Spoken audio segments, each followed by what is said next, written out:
capitaine, c'est celui qui a la barre, quoi, et qui conduit le bateau. C'est à nous de décider qu'est-ce qu'on veut faire cette saison. Si on veut jouer le haut, si on veut jouer le bas. Et après, t'as les moussaillons, quoi. C'est ceux qui rentrent qui vont faire la différence. Et c'est tous ensemble aujourd'hui, on va chercher un résultat. Pour un petit peu terminer la saison, on parle un petit peu de fin d'un premier cycle Redbird. On s'était dit qu'on pouvait proposer un bilan de l'action Redbird et des joueurs poste par poste. Donc bien sûr, difficile de ne pas commencer par les gardiens. Sacha, tu nous as proposé le sujet, on l'a trouvé assez intéressant. Donc on va te laisser un petit peu présenter cette galaxie de gardiens que nous avons eue sous le début de la Redbird ces 3 dernières années. Galaxie, je ne sais pas si c'est Il y a du monde. le bon mot, mais ouais, non, c'est intéressant. On parle beaucoup en ce moment de changement au TFC, potentiellement d'une vente. Et on est arrivé aux fameux 3 ans de tous les contrats qui ont été signés sur Redbird à l'arrivée des Américains au club. Donc on commence par le poste de gardien, ça va nous tenir toute cette fin de saison parce que c'est un secteur, mine de rien, qui interroge un petit peu. C'est un secteur dans lequel il y a eu quelques joueurs qui se sont enchaînés, mais au final, pas beaucoup de rotation puisque si vous avez une bonne mémoire, vous vous rappelez certainement de Maxime Dupé qui est arrivé en même temps que Redbird au club, qui a enchaîné. Tu te rappelles ? Ça va ? Qui a enchaîné 3 saisons, donc 3 saisons pleines au TFC. Derrière, c'était un petit peu plus compliqué. Et aujourd'hui, on se retrouve dans une situation avec Guillaume Rest qui a été établi, donc jeune espoir international, qui a été établi au poste de numéro 1. Mais voilà, on est un petit peu en dents de scie entre le centre de formation qui fournit des bons éléments et le mercato qui a été assez mitigé, donc avec une grosse trouvaille, Maxime Dupé, et derrière un petit peu plus compliqué. Si on fait le bilan, il y a 6 gardiens qui ont déjà joué sous l'ère Redbird, donc depuis la saison 2020-2021. Et donc au niveau des réelles satisfactions, on a eu Maxime Dupé qui est devenu le taulier et Guillaume Rest qui a pris la relève, mais c'est le bilan, comment vous le voyez aujourd'hui? Parce je vous les cite tous, on a eu Maxime Dupé, Isaac Peterson, Mauro Goicoechea, Florentin Bloch, Thomas Immer, Guillaume Rest, Chetel Hogg, Alex Dominguez et donc Justin Lacombe qui vient de prolonger. Ça, c'est tous les gardiens qui ont été sous contrat professionnel au TEF sous l'ère Redbird. Quand on fait le bilan, finalement, il n'y en a que 1 ou 2 qui tirent leur épingle du jeu. Est-ce que c'est bien ou est-ce que c'est un petit peu inquiétant? Je ne sais pas qui veut se lancer. Juste si on prend un petit peu les recrues, moi il y en a 4 vraiment qui importent. Donc Maxime Dupé qui est effectivement une réussite au club, Isaac Peterson qui est un échec, Chetel Hogg qui est un échec, et Dominguez qui, pour le rôle qu'on lui attribue, fait le job et voilà, ça a l'air de se passer correctement. Les 1 ou 2 fois où on a fait appel à lui, il a fait ce qu'il fallait, mais enfin, c'est pour ce qu'on lui demande, il est très bien. Je pense pas que pour le palier suivant, ça l'aurait fait. Mais sinon, oui, globalement, Dupé, il n'y avait pas forcément besoin de la data, de tout ça pour le recruter. C'était quand même un gardien solide de Ligue 2. À l'époque, on était en Ligue 2, donc c'était peut-être le meilleur gardien à mettre en place et ça a été fait et c'était très bien. Mais sinon, globalement, en tout cas sur le recrutement, c'est un échec. Tout le reste, ça sort du centre de formation et c'est des gardiens qui étaient là. Et souvent, le 3e, le 4e, je ne sais pas comment ça se passe à Rennes sur le 3e ou le 4e, mais voilà, c'est Douchez toujours. Ça n'a pas changé. Il y a un ou deux jeunes du club qui viennent compléter et voilà. Et si ça se passe bien, comme Guillaume Rest. Après lui, on l'attendait depuis tellement longtemps que on s'attendait un petit peu à ça, mais ils sont là pour se former, un petit peu comme Justin Lacombe où on a une bonne surprise. Ça l'a pas forcément fait avec Thomas Immer qui a stagné, ça l'a pas fait non plus avec Bloch, que je viens de voir d'ailleurs, Bloch, je sais pas comment on dit, je viens de voir qu'il joue à Riron. Voilà, j'ai retrouvé sa trace. Mais il joue pas. Oui, mais il est sous contrat. Il est sous contrat au Sporting Riron en Espagne. Il joue Marc Vidal à Riron, du coup. Ouais, c'est ça, exactement. Et voilà, donc je veux dire que c'est du moyen moins, on va dire, le recrutement en tout cas, parce qu'après les gardiens en soi, à part non, même pas, Dupé a joué les 3 ans et reste après la suite, et honnêtement on n'a pas à se plaindre depuis que Redbird est là au niveau de gardien titulaire et numéro 1. On a les stats là sous les yeux, donc hors coupe de France, Coupe d'Europe, Maxime Dupé c'est les 38 matchs à chaque fois, 2020-2021, 2021-2022 et 2022-2023. Et depuis, c'est Guillaume Rest qui a tout fait aussi. Alors, il y a forcément la rotation Coupe de France qui s'instaure, mais Mehdi, c'est intéressant ce que tu dis. Guillaume Rest, il était déjà au club, c'était déjà prévu. Sa carrière, elle était... Pas si tôt, peut-être. Ouais, mais bon, on savait qu'il était là.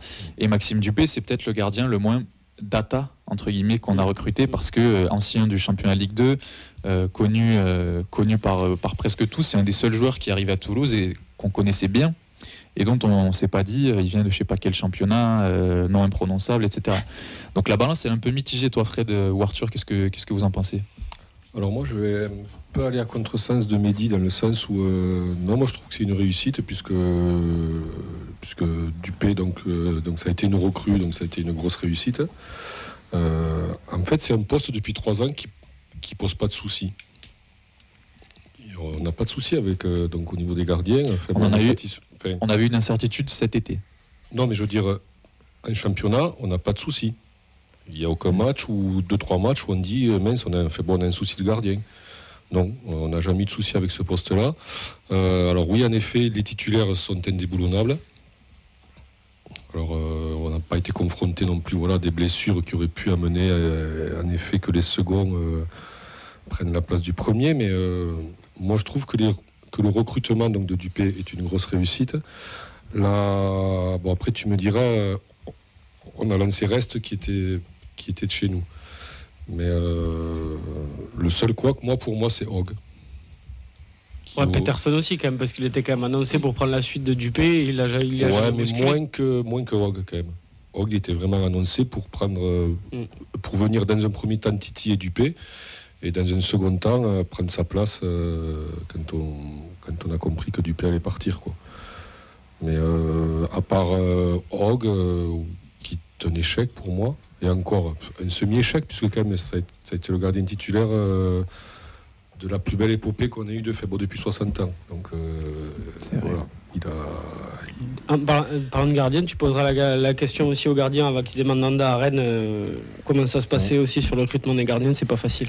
Mais après, je veux dire, les numéros 2, c'est pas forcément bon qu'ils viennent titiller les numéros 1. Je suis assez d'accord avec toi. Moi, j'aime pas trop la concurrence avec des gardiens de presque même niveau. Je trouve qu'ils s'y perdent beaucoup. Et sur ça, tant pis, tu vas au bout avec quelqu'un. Alors que tu es un gardien fiable en 2, oui, c'est souhaitable en effet.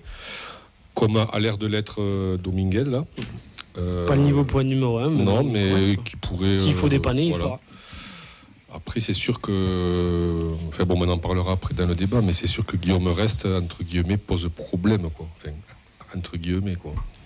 Le sujet du numéro 2, le débat, il a lieu d'être, puisque le flou, il était au tout début de saison. Quand Shettle Hogg est revenu et qu'on lui a dit tu vas être numéro 1, quand Alex Dominguez arrive et qu'il pense qu'il va être numéro 1, et quand Guillaume Reste éclot et qu'on le met finalement en position de numéro 1.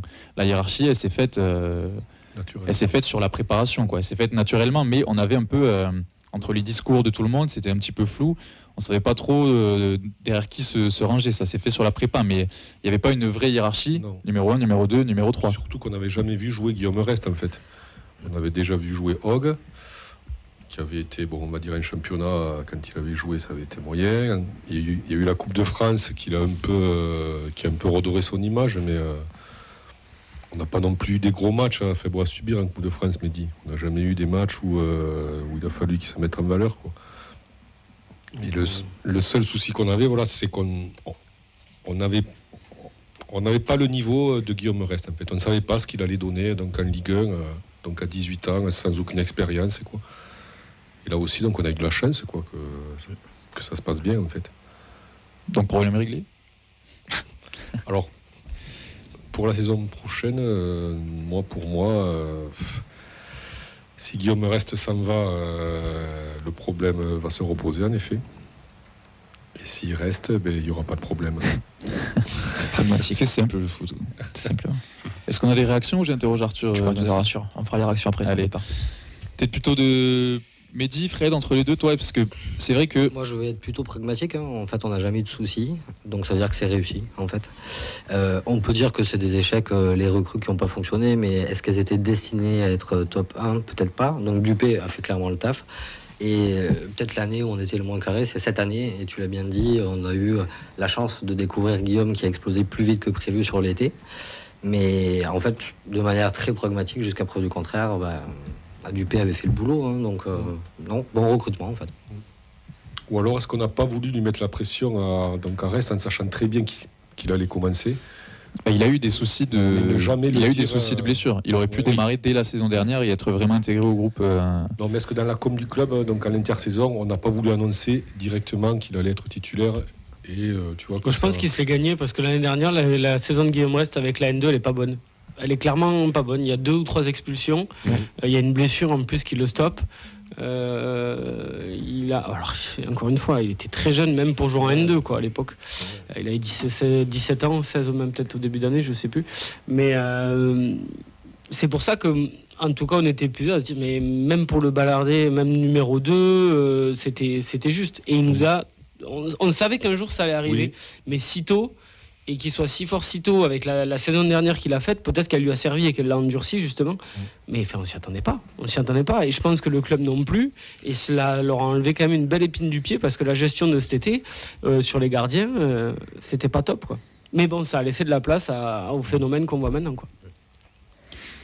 Brice, toi, quand ça se passe à Rennes, la gestion des gardiens, parce que j'imagine qu'on n'a pas tous la chance d'avoir entre guillemets une éclosion comme on a eu d'un joueur qu'on n'attendait pas. Alfred Gomis, tout ça.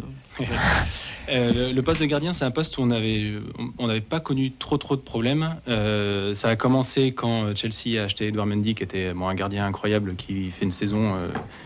On a une offre qu'on ne peut pas refuser. Et du coup, un petit peu en panique, on achète le deuxième gardien de Dijon, qui est Gomis, avec qui ça ne se passe pas très bien. Mauvaise communication avec sa défense. C'est un gardien avec qui ça n'a pas très bien fonctionné. Et on a eu la chance quand même de réussir à faire venir Mandanda. Le deuxième gardien à Rennes, il est là pour la Coupe de France. Et puis ça s'arrête là. Et pour la suite, Mandanda commence à se faire vieux. Donc je ne sais pas exactement ce qui va se passer. Ils comptent pas sur Dogan Alemdar là qu'ils ont prêté à 3. Alors à 3, je crois qu'il fait une saison très correcte. Il n'a pas suffisamment encore joué avec l'équipe avec l'équipe 1 dans des matchs de championnat avec Rennes, donc c'est difficile à dire. Pour l'avoir un petit peu vu jouer, je crois que ce qui posait problème, c'était surtout son jeu au pied. Donc je ne sais pas encore si ce sera suffisant pour nous. Ou si on va recruter, je sais pas dire. Bon, après, quand t'as Mandanda, la hiérarchie elle est claire, quoi. Voilà, là, il n'y a pas de doute. Là, il y a quand même, quand t'as un taulier pareil. Il y a un petit peu le même sentiment d'urgence, du coup, comme reste, où on sait qu'il va pas rester. Mandanda, c'est pas une question d'âge, reste une question de mercato, mais on sait qu'il y a un après forcément préparé aussi. Soit il considère qu'Alemdar fait l'affaire, et voilà, et soit il va falloir recruter quelqu'un, je pense, parce que je sais pas s'il y a quelqu'un au centre ou quoi que ce soit, mais c'est Gauthier Gallon, ça semble un peu juste pour être titulaire à Rennes et essayer de jouer la Coupe d'Europe, quoi. Ouais. La preuve, c'est qu'il n'a pas joué le match contre Paris, alors que les matchs de Coupe de France étaient pour lui normalement. Donc a priori, on compte pas sur lui en premier gardien. C'est comme si l'année dernière, nous, en demi de Coupe de France à Annecy, on avait fait jouer Dupé et pas Hogg. Ça se défendait dans la communauté. Sur la demi-finale finale, il y a eu ces discussions. Est-ce qu'on met la meilleure équipe possible ou est-ce qu'on fait confiance à ceux qui ont joué la coupe tout du long? Que ce soit pour Costa, pour Hogg, il y avait ces discussions-là aussi. Je pense que pour le groupe, quand tu as démarré comme ça et que ton gardien n'a pas été plus en difficulté. Après, le statut de Mandanda, c'est autre chose. Franchement, c'était spécial. Nous, Dupé aussi avait un statut, mais peut-être pas à ce point-là non plus. Pour bousculer Hogg qui avait été plutôt correct sur la campagne, quoi. Après tu avais les adversaires aussi, quoi. Quand on a parlé d'adversaires. Quand t'as Annecy et Nantes, c'est tu te dis les Hogg fera la maille. Même Rodez encore. C'est vrai. Qui était venu avec le gars, un gardien qui joue en régional, Rodez. Il est troisième gardien. Troisième gardien, Les réactions sur les réseaux? Quelques réactions sur le débat des gardiens. Du coup, Nafrifly qui nous dit concernant Hogg et Dominguez, des bonnes doublures au final. Du coup, c'est surtout que quand on voit que Hogg devait être titulaire cette année. Fumo qui souligne du coup stricto sensu, les recrutements sont tous ratés. Du coup, si on part du principe qu'il devait arriver comme titulaire et qu'il n'y en a aucun qui l'ont été, si on est pragmatique. Et les deux reviennent aussi sur le fait que au final, même pendant la Coupe de France, Hogg n'a jamais réellement été serein, il n'a jamais forcément imposé, il n'a pas été rassurant. Même au final, moi ce que je disais à Camille quand on a vu le match amical où Dominguez avait joué, mais plus prouvé pour moi en une mi-temps que tous les autres seconds gardiens depuis l'arrêt de Redbird. Alors après, on peut voir la chose de deux manières. Parce que, certes, il y a Maxime Dupé, il y a Guillaume Rest, qui, peut-être par le fait de la concurrence, élèvent leur niveau, ou qui affichent un niveau qui leur permet de rester titulaires. Les autres qui arrivent, qui sont censés être titulaires, qui ne le deviennent pas. Et quand même, un petit mot pour Eric Alibert, l'entraîneur des gardiens, qui arrive donc à la saison aussi, qui arrive en 2021 au club sous Redbird, qui vient du LOSC avec qui donc il est champion de France en tant qu'entraîneur des gardiens et qui est resté. On a vu des départs dans le staff, on a vu Stéphane Lièvre quitter le club, on en a vu d'autres et lui il est toujours là, on avait des discussions. il joue très certainement un rôle aussi dans ces performances-là. Et il suffit de voir la relation qu'il a avec ses gardiens, les performances de Dupé, de Rest maintenant. Je pense qu'il a une importance quand même notable sur tout ce qui se passe au club et très, très bon. qui vient un petit peu rebalancer ces fameuses difficultés du mercato où peut-être que s'il n'était pas là, ce serait plus compliqué au niveau des performances. Mais au-delà, je trouve que l'ambiance entre les gardiens est aussi ultra saine. On a vu les images de Hogg qui est revenu de près, qui était numéro 3, qui encourageait Rest, qui se donnait à l'entraînement des gardiens avant le match, parce que très bien qu'il est juste là pour se faire massacrer de tirs de partout et qui n'a pas joué seule seconde. Il aurait pu faire la gueule tout le long et rester dans son coin, comme on a pu voir d'autres joueurs le faire. Et je trouve qu'il y a une bonne osmose, même quand on a vu des entraînements ouverts, ça se passait bien. À Bouclal. On ne cite pas de nom ici, mais par exemple. Mais effectivement, oui, il y a une bonne ambiance qui n'est pas forcément partout le cas. Tu es un bon entraîneur des gardiens. Ouais. Alors je suis étonné qu'il ne soit pas sollicité. Moi je me dis que c'est un mec qui est passionné par son travail. Et quand il a vu le phénomène Guillaume Rest, petit aussi, il a eu envie de continuer aussi. Parce que franchement, c'est un mec qui a une expérience et on voit que ça bosse, quoi. On voit que ça bosse. Dupé, on avait beaucoup de doutes. Il a quand même beaucoup travaillé avec lui et il en a fait un gardien quand même assez fiable en Ligue 1, ce qui n'était pas gagné au vu, lui, de son parcours et de ses expériences précédentes. Et vu la progression, encore une fois, de Guillaume Rest, on peut que louer son travail. Parce que même si les gardiens passent de plus en plus de temps avec le reste de l'équipe lors c'est quand même une confrérie à part. Lors des entraînements, il y a quand même un temps où tu es seul avec ton entraîneur, quoi. Et si tu n'as pas un feeling, une relation alors, de confiance entre l'un et l'autre, ça ne peut pas marcher, quoi. Et donc c'est là, je pense que Walibert est très très fort, parce qu'il a réussi avec Dupé, il a réussi donc avec Guillaume Rest. Je pense à entretenir une relation qui est très particulière, entre l'entraîneur et alors j'allais dire l'entraîneur est un cheval, tu sais, mais c'est comment Capitaine et Moussaillon. Ouais, c'est ça, c'est une relation qui est nécessaire, quoi. Et si t'as pas cette relation là, ça marche pas et ça influe sur le niveau de ton gardien. Donc je pense qu'Éric Alibert est très très bon, puisqu'il a eu de bons résultats aussi avec Lille. Donc quand tu as de bons résultats dans 2 clubs différents, c'est que ça veut dire quand même quelque chose, quoi. Alors tant qu'on en est à louer nos hommes, on va forcément se poser la question. Arthur, on a parlé de légende quand ils ont tous quitté le club, la génération Branco, Spearings, Bibiche, Maxime Dupé. Dans l'histoire des gardiens du TFC, on le met où? Rien que par le fait que l'année 2023 est exceptionnelle, je pense que on le met très haut, évidemment. Alors après, moi, je pense que je suis pas assez ancien, malheureusement, pour avoir tout l'historique non plus des grands gardiens du TEF, mais en tout cas, sur l'époque récente que j'ai connue, moi, je le mets très haut. Il n'a pas mis de but de la tête comme Ali, évidemment, mais... Ouais, je pense... il a pas pris le ballon à la main en dehors de la surface. Ah oui, c'est vrai. On avait 2 souvenirs avec Rennes, c'est vrai. Je préfère celui-là, moi. Mais du coup je me suis marré, j'ai oublié ce que je voulais dire. Pardon. Ça valait le coup. Le match commence. Non, mais si on parle de Parce qu'il il fait partie de ce groupe-là et de cette histoire-là, de cette équipe-là qui fera partie de la légende du club. Après, si on parle en termes de niveau, si on parle juste de niveau, il y a eu plusieurs gardiens qui étaient bien meilleurs que lui et qui ont joué au TFC. C'était qui l'ancien en 86? Moi, je mettrais... C'était qui en 86? Bergerot. Un point pour le quiz. Il me semblait, je voulais pas dire de conneries, mais Bergerot, déjà, Oui. t'as la première saison, c'est qu'il y a quand même Fabien Barthez au club, même si c'était très très jeune. Non, puis t'as eu du Teddy Richard. Oui. Non, mais même Revaux. Qui était bon, Revaux, ouais. Douchez. C'était quand même ça, Nicolas Douchez, Cédric Carasso.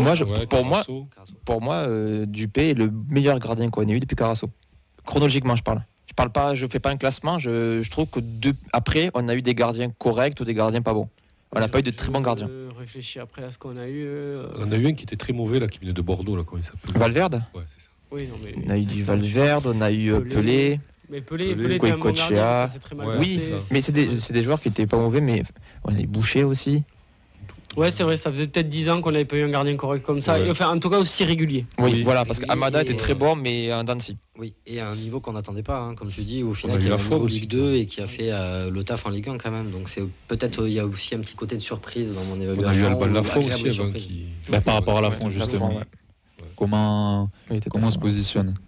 C'est compliqué, mais Maxime Dupé, il est quand même, on va dire que Lafont, il démarre très jeune, il performe, derrière il se perd un peu. Dupé, il arrive, il est déjà une carrière bien Ouais. établie, et on l'attend pas forcément à ce niveau-là. Et Tu as le relance. il est plus discret, mais il est quand même dans toute cette génération des années folles de Redbird qu'on se Ouais. souviendra pendant très longtemps.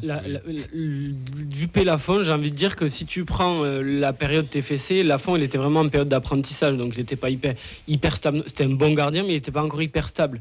Même s'il n'est toujours pas. Quoique si, à Nantes, là encore, ça va un petit peu mieux. Mais je veux dire, par contre, si tu prends la carrière de Lafont, Lafont aura été un meilleur gardien que Maxime Dupé à l'arrivée et aura fait une toute autre carrière puisqu'il aura été titulaire pendant des années dans un club de Ligue 1. Voilà, j'ose pas imaginer que si Nantes descend, Lafont il trouvera un club en première division quelque part sans souci, peut-être pas, mais il trouvera un club. Peut-être chez les voisins à Rennes, puisque Ouais, non mais oui. la connexion elle marche de temps en Ça temps. marche mais- assez mal, mais. Ouais. Ça arrive des fois. Ouais, bah, Blas. Ouais, c'est ça. Donc voilà, c'est vrai. Dupé, ça, le must de sa carrière, ça aurait été chez nous. C'est ça qui est beau aussi. Parce que souvent, nous, on est un club quand même où les mecs sont plutôt de passage. Tremplin, ouais. Avec Carasso et Douchez, ils ont fait de très très bonnes saisons chez nous, mais ils ont continué à être performants derrière. Douchez à Rennes, Carasso à Bordeaux pendant des années. C'était pas forcément le top de leur carrière, alors que Maxime Dupé, il aura connu le top de sa carrière chez nous. Sur la longueur. Et il reste tout qu'on connaîtra pas le top de sa carrière chez nous. Ça, c'est d'ores et déjà le cas. Enfin, en tout cas, je lui souhaite, quoi. Puisque Fabien Barthez, c'était quoi fait, bon, je crois que c'était Ah, 14 non, matchs. déjà, ouais. Oui. Ouais. Une demi-saison. C'est ça. Carasso, c'est une saison, je crois. Pile une saison. Avec Christophe Revaux, je sais pas. Est-ce qu'il a été Christophe meilleur ailleurs? Je sais Revaux, pas. ouais, Christophe Revaux. Christophe Revaux, il a pense été qu'il est au plus marquant, Havre à quand l'époque même. où le Havre charbonnait. Au PSG, c'était un flop par contre. Ouais, c'est ça. Et PSG flop. À Rennes, il a quasiment pas joué. Mm. Et après, il retourne au Havre où il est correct. Mais je pense quand même C'était peut-être lui, que le Chez dernier, nous, c'est alors. quand même C'était une sacrée réussite. Quand même. ben, c'était la plus grosse longévité. Mais je pense qu'il fait plus de matchs de Ligue 1 au Havre que chez nous. Parce qu'au final, il fait une saison et demie, puisqu'il y a Douchez qui arrive quand il y a Bop. Donc il doit faire. Non, peut-être un peu plus que ça. Non, Pas tant que ça. En Ligue 1, pas tant que ça. Parce qu'il Ah ouais. joue National Ligue 2. Et je suis pas trouve sûr. qu'il a été qu'il- plus marquant, Revaux. Mais c'était le personnage symbolique, le symbole du TFC qui repart de National aussi. Donc, Il avait quand même un certain niveau. Enfin, non, mais par contre, il était bon. ouais, Ça, c'est bon, ouais. c'est impressionnant. On peut terminer avec un peu pour se projeter, un peu de foot fiction. Là, on a un point sur les contrats. Donc Thomas Himmer, son contrat se termine en 2024. Il devrait quitter le club, sauf surprise. Derrière, tu vas faire comme lui, je sens. C'est-à-dire que tu vas Ouais. essayer de partir en Erasmus au Canada et puis tac, derrière moi, ça va pas marcher. Arrête, le pauvre, il attend ça depuis. Et on va se le retrouver dans les pattes en Est-ce septembre. Est-ce que tu veux qu'on lance une musique pour que tu le défonces en antenne? On peut ça. Jingle Europa League version longue. Je reprends, il ne s'est rien passé, absolument rien. Donc Shuttle Hogg, Alex Dominguez et Justin Lacombe qui viennent prolonger, c'est du 2026. Et derrière Guillaume Rest, la grosse prolongation pendant la saison aussi, c'est du 2028. Et on a toujours le centre de formation, donc on entend beaucoup parler de Mathis Niflor. On a aussi Victor Lanlot qui vient d'être élu meilleur gardien du tournoi que les U15 ont fait du côté des États-Unis. Donc il y a du monde au niveau du centre. J'ai envie de dire que le centre nous a plutôt réussi sur ce poste-là depuis quelques années maintenant. Guillaume Rest, on se doute qu'il ne va pas finir sa carrière au TFC. Comment est-ce qu'on se positionne sur l'après? Déjà, la saison prochaine, est-ce que vous le voyez être toujours le gardien de Toulouse Football Club? Et pour l'après, est-ce qu'on recrute alors qu'on n'y arrive pas forcément? Ou est-ce qu'on continue dans cette logique de laisser la place aux jeunes? S'il fallait se mouiller. Ah, mais moi, je battez pas. veux même pas y penser parce que pour moi, il va faire au moins 2 saisons. Il aime tellement le club, ce gosse, Ouais, non, mais que même s'il y a des énormes sollicitations, je pense que même lui demandera à faire un an de plus, que ce soit en prêt ou en disant non, mais c'est bon, vous revenez l'année prochaine. Il aime trop le club. Tant qu'il enfin là, il faut encore qu'il continue à progresser, Alors, à prendre Puis 2028, ça Alors, de la progresse quand même régularité, aussi, hein. etc. Et je pense que Guillaume Rest, il n'y a même pas à se poser la question. Je pense que tu repartiras même avec le même duo de gardiens et à voir sur le troisième s'il y a une promotion pour Justin Lacombe. Je pense que Lacombe va peut-être... Ah, maintenant, il va y avoir un prêt. Donc, à voir ce qu'ils vont faire sur le 3. Niflor va peut-être jouer avec la N2. Ouais. Ouais, mais il n'y aura pas de changement sur... À moins que Dominguez en ait marre et veuille jouer numéro 1 en D2 ou D3 espagnol.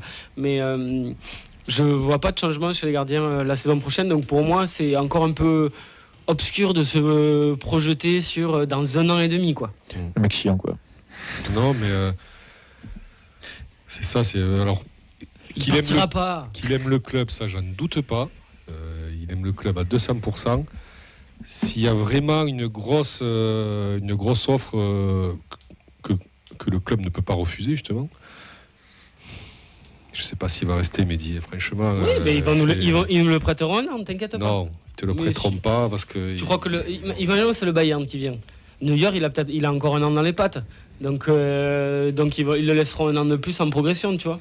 Tu crois? Je te donne cet exemple, je ne sais rien. Je sais pas. Si. Parce qu'après, quel club, je sais pas après. Parce que le truc, c'est qu'avec Guillaume Rey, il faut bien. C'est peut-être étonnant mais pour nous, mais tu vas chercher dans des clubs du top 15 Europe, là. Oui, c'est ce genre de gardien. Je pense que c'est ce genre de club qui va venir le dirais, chercher. Que ce soit lui ou Lucas Chevalier, en France, c'est les deux meilleurs. Et les clubs qui vont venir les chercher, c'est ce genre de club. Donc après, il faut chercher dans les clubs qui auront besoin d'un gardien immédiatement. Mais est-ce que ces grands clubs-là voudront mettre un gamin de 18-19 ans qui aura eu qu'une saison de Ligue 1, je sais pas. Après, qui finisse dans un top club européen, ça c'est sûr. Il fera comme Ménian, voilà. Le Barça, Liverpool n'en a pas besoin, j'ai fait le tour. Mais ouais. Rennes, du coup. Alors après, j'espère qu'il ne fera pas l'erreur qu'a faite Lafont de partir dans un. J'allais dire un sous-club européen. Oh, la Fio, quand même. Un club qui joue en violet, qu'est-ce que tu veux? Ça va. Il s'est mal démerdé parce que la Fiorentina, c'est un joli club quand même. C'est un joli club, c'est un très très bon. Bon Les gars, on va terminer pour pouvoir enchaîner. Je vous cite tous les gardiens qu'on a eu depuis que Redbird est là. Dupé, Peterson, Goicoechea qui était pas là pendant un petit moment, Florentin Bloch, Thomas Himmer, Rest, Hogg, Dominguez et Lacombe sur un tour de table pour finir. Si vous devez citer le meilleur et le pire. Vincent, tu commences. Le pire, Peterson, voilà. J'ai jamais aimé, je suis désolé. Et le meilleur, je vais dire Rest. Arthur? Ouais, je vais pas être original, je vais dire la même chose. Ouais, Fred, Mehdi. Goicoechea, le plus nul, même pas nul, le moins bon. Dis-le. Dis le terme. Le tocard. Et ouais, Reste le meilleur, quoi. Mehdi, pareil. Peterson, le plus gros flop, ça c'est sûr. Et après, si on parle sportif, où il reste. Si on parle histoire du TEF, pour l'instant, il y a encore Maxime Dupé, quoi. Ah, t'es passionné, toi. Merci. Allez, merci à tous pour ce débat. J'aimerais bien avoir l'avis des internautes, si ça vous a plu, si vous voulez qu'on fasse la même chose sur les défenseurs, les milieux, les attaquants, pour trouver un peu de quoi faire le bilan sur cette fin de saison et faire un premier coup d'œil dans le rétro de l'ère Redbird, parce qu'on a eu du bon et du moins bon, donc c'est intéressant d'en parler.